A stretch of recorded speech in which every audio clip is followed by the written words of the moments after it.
आपण विचार केला तर हे जे आपण महामानवांच्या फोटोना फुलहार पण केले, त्या महामानवाने जो संघर्ष केला, ते जे दिवस होते तेच दिवस आज परत येत आहेत का ही शंका होत आहे.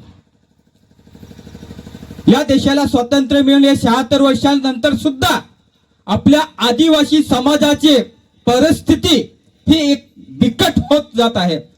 आदिवासी समाजाने विकास करायला पाहिजे. आदिवासी समाजाचा एक विकसशील देशाकडे वाटचाल व्हायला पाहिजे होती, परंतु ती होताना दिसत नाही. तंटे मामा असेल, बिरसा मुंडा असेल, खाजा नाईक, या इथल्या भांडवलशाही असेल, इथलं सरंजाई असेल, इंग्रजांशी लढता लढता इथल्या जे धानगे लोक होते त्यांच्याशी संघर्ष करून आपल्याला स्वातंत्र्य मिळवून दिलं. परंतु त्या स्वातंत्र्याचा उपयोग आज आपल्या समाजाला होत आहे का, हे विचार करण्याची आज गरज आहे. आज समाजाची विकास करण्याची जी पद्धत आहे, आपल्या आदिवासी समाजाला आज आरक्षणाची गरज आहे. आज आपल्या समाजाला उच्च शिक्षणाची गरज आहे. आज आपल्या समाजाला आरोग्याची व्यवस्था चांगली व्हायला पाहिजे, ही आवश्यकता आहे. आज आपला समाजाला रोजगार हा उपलब्ध व्हायला पाहिजे, याची आवश्यकता आहे. परंतु 2014 पासून सबका साथ सबका विकास,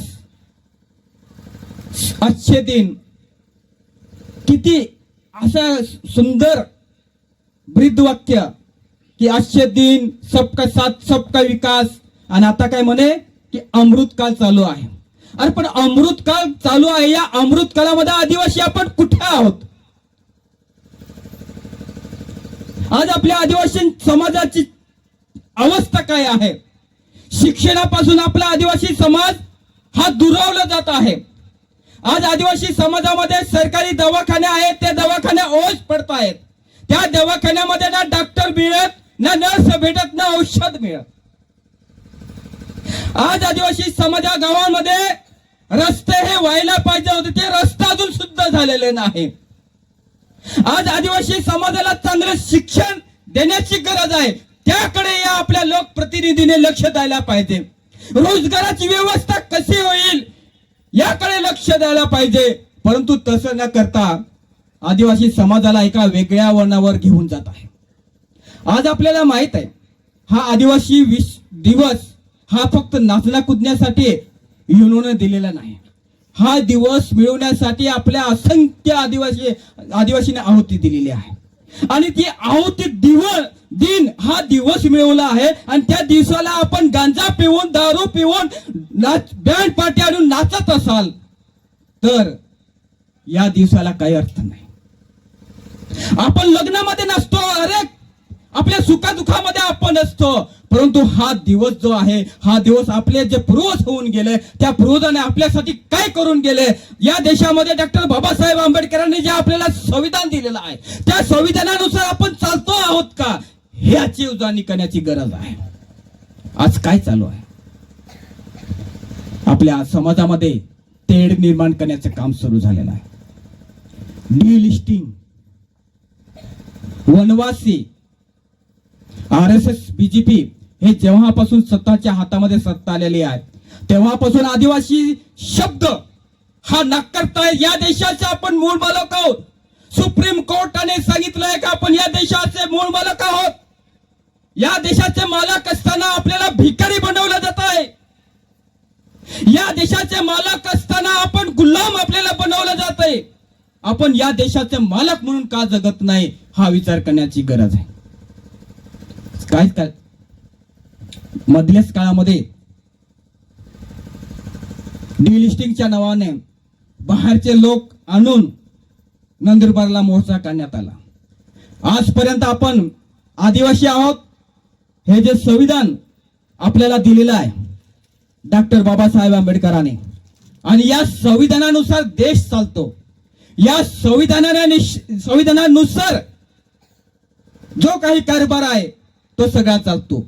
आपल्याला आरक्षण दिलेले ते या संविधानानुसार दिलेलं आहे. अनेक आपल्याला आदिवासी जमाती म्हणून आपल्याला आरक्षण दिलेलं आहे.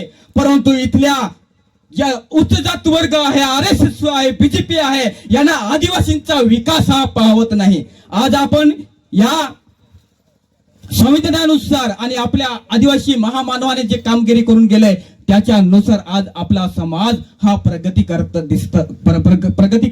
असताना दिसत आहे. आज आपला समाज काही अंशी नोकरी करत आहे. आज आपला समाज काही अंशी उद्योगधंदे करत आहे. आणि त्याच वेळेस हे RSS BJP वाले आपल्या आदिवासींमध्ये फूट पाडण्याचे काम करत आहेत आणि त्याला आपण बळी पडतो आहोत. मला सांगा, आतापर्यंत आपल्या एका घरामध्ये ख्रिश्चन वडील, आई वडील चर्चमध्ये जातात. बाकी भावंडे हे आई देव मोगरा माताला म्हणतात, निसर्ग देवताला म्हणतात. काही कधी भांडण झालंय? कधी आपला वादविवाद झालाय? नाही झाला ना. एकोपा करून आपण राहतोय की नाही? एकोपा करून राहतात की नाही? आपे गाव में एकाच गाव में देव मोगरा माताला मानणारा भी होता, मीटिंग जाणारा भी होता. आपण काही भांडण जाई हो का? फटाफूट जाई का? इस खटके हाल आणि धर्म स्वातंत्र्य ही आपे डॉक्टर बाबासाहेब आंबेडकर राज्यघटनेनुसार आपण दिलेला आहे. आणि आरक्षण जे दिलेलं आहे ती जमाती म्हणून दिलेलं आहे, धर्म नाही. आपण कोणताही धर्म स्वीकाराटे ही स्वातंत्र्य आहे. अरे तुम्हाला या देशावर तुम्हाला पूर्वापासून गुलामीम ठेवूया. एकलव्य जो वेळेस स्वतः हिमतीक तो धनुष्य बांधी चलराठी हिक्यो त्यावेळेस तुम्हाला गुरु दक्षिणा आखीन त्या अंगठा कापेल दो त्यावेळेस त्या देहापासून तुम्हाला आम्हाला शिक्षणापासून वंचित कोला आता. तुम्हा त्या देहापासून आम्हाला एक निश्च समजत आता. आणि ज्यावेळेस आम्ही समाज आज प्रगती पथावर जायलोय तर आपल्या जे समाजात फूट पाडणं काम चालू झालं आहे. परंतु आज RSS आणि BJP या फणकावीन या आदिवासी विश्व दिवस या निमित्त आगतामा की चालणार नाही. हे चालणार नाही. हे इथं डॉक्टर बाबासाहेब आंबेडकरांच्या संविधानानुसार आम्हाला स्वातंत्र्य मिळालेलं आहे. त्यानुसार आम्ही धर्म स्वीकारो नाही स्वीकारता प्रश्न आमचा आहे. परंतु आमच्या समाजामध्ये आम्ही फूट पडू देणार नाही. आमच्या समाजामध्ये दंगली होऊ देणार नाही. हे आज RSS आणि विश्व हिंदू परिषद असेल किंवा बजरंग दलवाले असतील यांना सांगण्याची गरज आहे. आणि प्रिय भावा आणि बहिणींनो, ही संकट हे काय एकदाच आलेलं नाही. हे हळूहळू आपल्या समाजामध्ये पसरत आहे. आणि ही जी एकजूट आहे आपली, ही एकजूट तोडण्यासाठी आता अनेक प्रकारच्या कंपन्या या येत आहेत. आणि ही जी डिलिस्टिंग असेल किंवा ख्रिश्चन विरुद्ध आदिवासी हे जे भांडण लावण्याचे प्रकार सुरू झालेले आहे ते या कारणामुळे की या आपल्या एरियामध्ये अनेक कंपन्या येत आहेत. अनेक कंपन्या मेघा इंजिनियर सारख्या या पूर्ण दापूर बोरपाडा तर नागझरी पर्यंत खोकचा कोटखंबापर्यंत मग त्या महसुल्या जमिनी असो किंवा जमिनी असो सगळ्या जमिनी या कब्जे करणार आहेत. त्यांच्याशी माझं भांडण झालंय. 3 ते 4दा आम्ही त्यांना हक्कललंय इथून. आणि एक दिवस माझ्या ऑफिसवर जबरदस्तीने तिथे आले आणि त्याने तो प्रोजेक्ट मला जेव्हा समजावून सांगला, प्रिय भावाने लक्ष द्या इकडं. प्रोजेक्ट असा आहे की ताप्पी मधून पाणी इथं आणणार आहे, बोरपाड्याच्या डॅम्याचं पाणी इथं आणणार आहे, खोकचा डॅमचं पाणी इथं आणणार आहे. ते कमी पडेल म्हणून ते तापीमधून पाणी इथं आणणार आहे. आणि हा समोर जो धबधबा पडतोय त्या धबधब्यावर लाईट वीज निर्माण करणार आहे. आणि या एरियामध्ये 2 डॅम बांधणार आहे. अजून 2 डॅम, त्या डॅम मध्ये ते पाणी सोडणार आहेत. आणि त्या डॅमच्या मध्यभागी मोठा तो प्रोजेक्ट तो उभा करणार आहे. त्याच्याद्वारे ते वरती पाणी टाकून ते वीज निर्माण करणार आहे. आणि हा बाकीचा जो पट्टा आहे त्या पट्ट्यामध्ये सोलर हे लावणार आहेत. तर असे जे प्रोजेक्ट येत आहेत या प्रोजेक्टामुळे आदिवासी समाज हा पूर्णपणे नष्ट होणार आहे. आज देशामध्ये तुम्ही बघा, छत्तीसगड असेल, मध्य प्रदेश असेल, ठिकठिकाणी आदिवासींना नक्षलवादी सांगून मारलं जातंय. ते का मारलं जातंय? याच जमिनीसाठी. कारण की आता कंपनीवाल्यांना दुसरी जागा उपलब्ध राहिलेली नाही. आदिवासींची जमीन आणि फुकटात जमीन, कमी दरात जमीन. तुम्ही एमआयडीसी मध्ये पाहिलं असेल, 9 एकर जागा 1.5 लाखामध्ये घेऊन ती भांडवलदार कंपन्यांना विकायचं, असे सुद्धा दलाल आपल्यामधून निर्माण झालेले आहेत. अशा दलालांपासून आपण सावध व्हायला पाहिजे. आणि या कंपन्या ज्या येत आहेत, या कंपन्यांना सगळा समाज हा एकजूट होऊन आपण यांना हद्दपार करण्यासाठी हा विश्व आदिवासी दिवस आज आपण इथे घेतलेला आहे.